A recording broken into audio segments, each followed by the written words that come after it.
The first thing that attacker is always going to look at when it comes to AI agents is the tool set. The tool sets is basically the capabilities that an agent is given through the MCP protocol.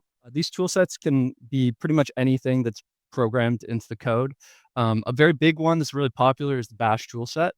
You'll notice this with a lot of the big providers like Codex Cloud, Claude Cloud, GitHub Copilot. The Bash tool set, prompt guardrails should generally never be trusted. A lot of the times there are ways to circumvent them. The container is what hosts the agent, or the agent speaks the container. But if there's a Bash tool set, it means that you're speaking to a computer. If you can execute Bash on that, you can basically access anything within that container. If there was credentials within that container, all those credentials could potentially get compromised.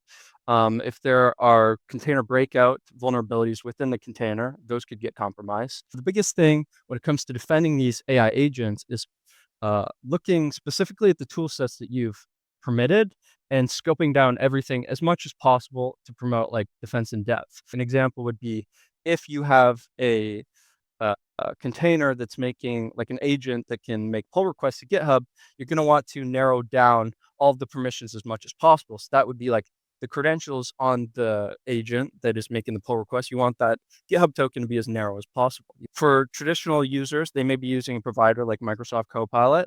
A lot of times these providers like Microsoft perform a lot of the security for you, but you still need to be conscious about the tool sets, because if you give it too many tools, attackers can always find a way to manipulate those, and those are all potential vectors for compromise.